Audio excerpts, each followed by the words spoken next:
If you're searching for the picture-perfect winter wonderland of your dreams, Rocky Mountain National Park, near the cozy mountain town of Estes Park, Colorado, might just be what you've been hunting for. This 415 square mile park is only a 2-hour drive from the Denver airport, which means you could easily visit on a day trip if you find yourself in the Denver or Fort Collins area. The park is known for its enormous mountain peaks and picturesque snowy winters. And because of all its pristine powder, the park attracts skiers and snowboarders from all over the world. It's also a great place to engage in your favorite wintertime activities, like ice climbing, cross-country skiing, and hiking. In this video, we're sharing with you all of our favorite attractions in and around Rocky Mountain National Park.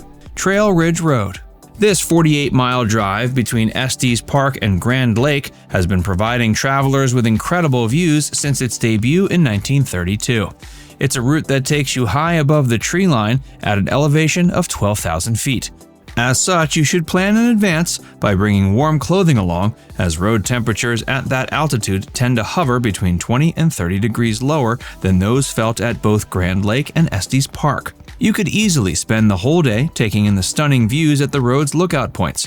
You might even spot local wildlife like elk, moose, and marmots. One of the most popular pull-offs is Forest Canyon Overlook, which offers breathtaking views of the glacier-etched valley down below. Halfway through the drive, you'll come upon the Alpine Visitor Center, which is a great place to stretch your legs a bit, use the restroom, and grab a quick snack. Downtown Estes Park. As the gateway to Rocky Mountain National Park, Estes Park serves as a great base for visitors to the area. You'll find all the accommodations and comforts you're used to there. You can even book a horseback riding tour if you're interested in experiencing the surrounding scenery in a unique way. And if you're a climber or kayaker, rentals and excursion packages can be found downtown as well. After spending the day hiking, exploring, skiing, or climbing, Estes Park is a great place to enjoy a hot meal or adult beverage. There are also many shops, galleries, and boutiques that line the town's main street, Elkhorn Avenue. Our top picks for dining include Rock Cut Brewing Company, Pepper's Mexican Grill, and Antonio's Real New York Pizza and Deli. Running directly through the heart of town is the Big Thompson River. Along its banks, you'll find a wide range of waterfront dining and shopping establishments. Waterfalls. While Rocky Mountain National Park boasts more than 30 waterfalls, most of these can be found east of the Continental Divide, concentrated heavily in two areas, Glacier Gorge and Wild Basin. You can also access several gorgeous falls from the Fern Lake Trailhead, a popular place due to its close proximity to Moraine Park and Campground. And you really don't want to leave your camera at home. Camping. Throughout the national park, there are 5 drive-in campgrounds and an additional drive-in group camping site. If you're struggling to find vacant campsites within the park, you can always look for sites at the nearby Never Summers Wilderness, Indian Wilderness, Comanche Peak Wilderness, or Roosevelt National Forest. In the latter, there are even a few free primitive sites if you don't mind going without hookups. Regardless of whether you're looking to boondock or set up a tent, there's always a place to camp in and around Rocky Mountain National Park. Hey, if you're enjoying this video so far, be sure to give it a like and subscribe to Viewcation if you haven't already. And stick around for more of the best of Rocky Mountain National Park. Hidden Valley Snow Park. From the 1950s to 1990s, this park was a ski resort. At first, chairlifts weren't available, which meant skiers and snowboarders had to hike up to the top of runs. Later, lifts were installed, creating a full-fledged winter sports experience. In the 90s, however, the National Park Service closed the slopes. The lifts were then removed, and since then it has once again become a popular backcountry skiing destination. Be warned though, if you do plan on bringing your skis and snowboards, the runs are really only for more advanced visitors. You can also bring a sled or snow tube and spend the day sledding and tubing down the old ski resort's Bunny Hill. If you need a rental, tubes and sleds can be acquired in Estes Park before you venture out into the national park. Cross-country skiing. Looking for a killer workout? Cross-country skiing will definitely give you one of those, and it's super fun. During the winter months, Trail Ridge Road closes to vehicles, and cross-country skiers are allowed to use it as they please. If you can make it all the way up the road's 12,000-foot climb, you'll get to enjoy a nice brisk descent back down. If that sounds too intense for your skill level, you can always give the easier Glacier Basin Campground Loop a go. It's a beginner-level 2.7-mile loop that takes you through the woods and features jaw-dropping views of the lake. Beaver Meadows Visitor Center. For an educational overview of Rocky Mountain National Park, stop by the Beaver Meadows Visitor Center. The rangers there are extremely knowledgeable and helpful and can point you in the right direction if you're on the fence about what trails to hike.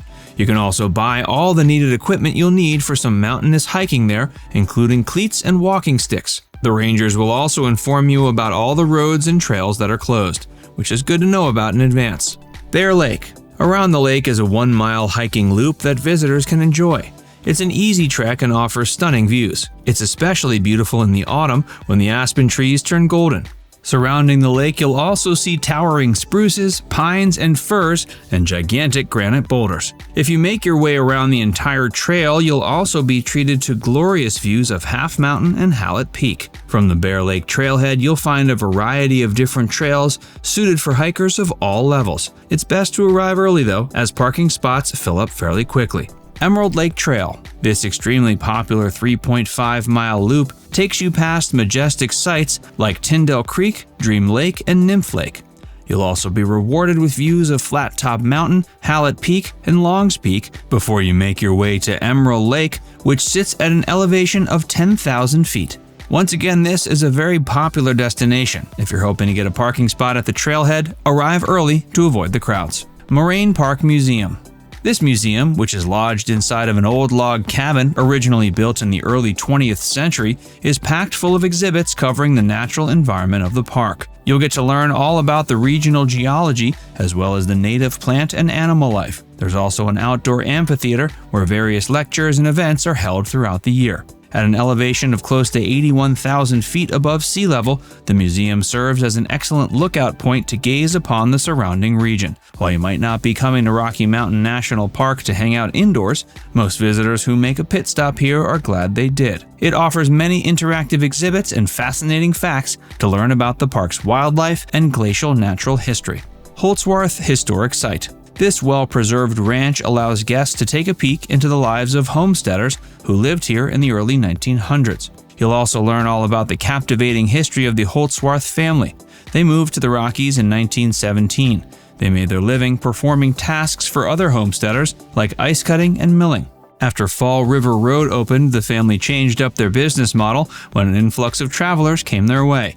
They turned their property into a dude ranch and built the Holzwarth Trout Lodge. They went on to develop the Never Summer Ranch. In 1974, the Nature Conservancy bought the property before handing it over to the National Park Service. Tours are offered from mid-June to Labor Day on the weekends, but the buildings aren't always open, so you might want to call ahead. Now it's time to hear from you. Did we miss any of your favorites in Rocky Mountain National Park? Let us know in the comments section below. And before you go, make sure you give this video a like and subscribe to Viewcation if you haven't already. Click the bell icon to stay updated on all our latest content.